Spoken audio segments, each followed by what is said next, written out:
الرحمن الرحیم الفصل الثانی عن ابی بکرۃ رضی اللہ تعالیٰ عنہ عن النبی صلی اللہ علیہ وسلم، حضرت سے نقل فرماتے ہیں کہ انہ رخص للمسافر ثلاثۃ ایام ولیالیہن، مسافر کے لیے 3 دن اور 3 راتوں کی اجازت دی ہے مسح کرنے کی، مسح علی الخفین، وللمقیم یوم ولیلۃ، اور مقیم کو 1 دن 1 رات، اذا تطہر، لیکن شرط یہ ہے کہ موزوں کو پہننے کے لیے اذا تطہر، جب طہارت بندے نے حاصل کی ہو، اور فلبس خفین، خفین کو اس نے یہ ہے کہ پہنا ہوا، تو حضرت نے اجازت دے دی۔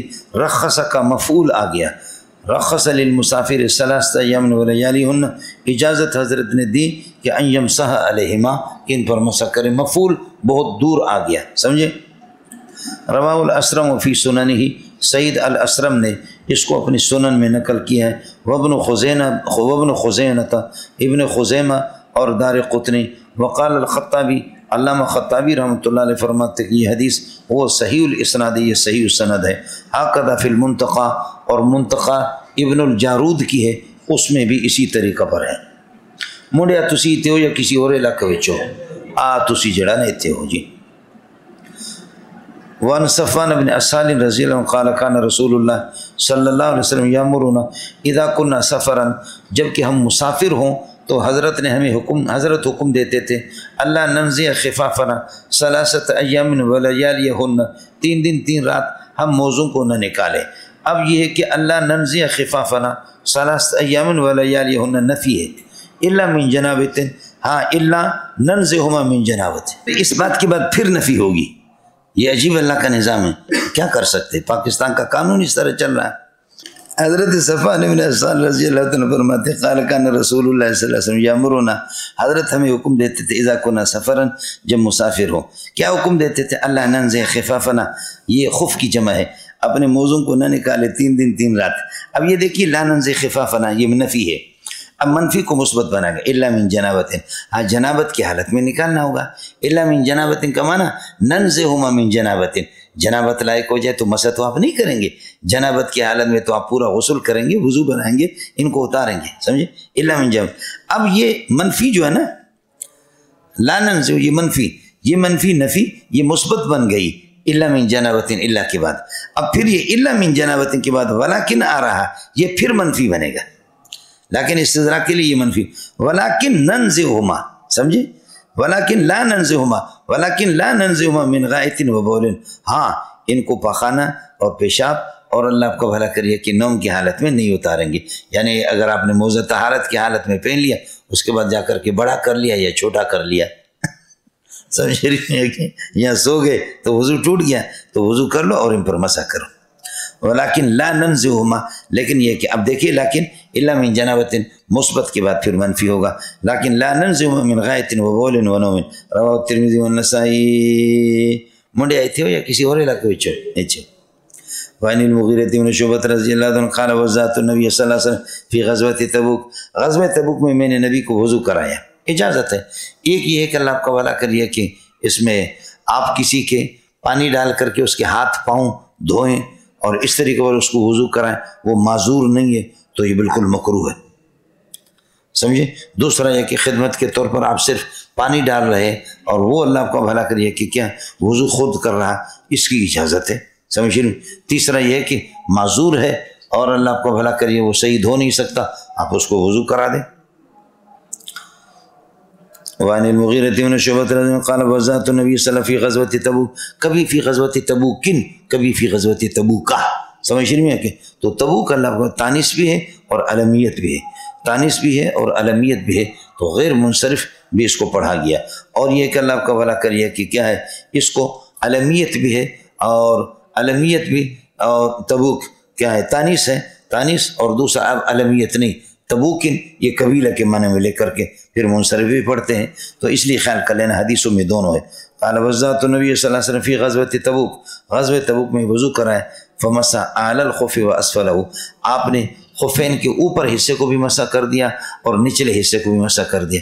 رواہ ابو داؤد والترمذی وابن ماجہ وقال الترمذی ھذا حدیث معلول، امام ترمذی کہتے ہیں کہ یہ حدیث معلول ہے۔ وسألت ابا زرعۃ ومحمدا، میں نے امام ابو زرع اور امام بخاری سے، محمد سے مراد یعنی البخاری، امام ترمذی کہتے ہیں میں نے پوچھا عن ھذا الحدیث، اس حدیث کے،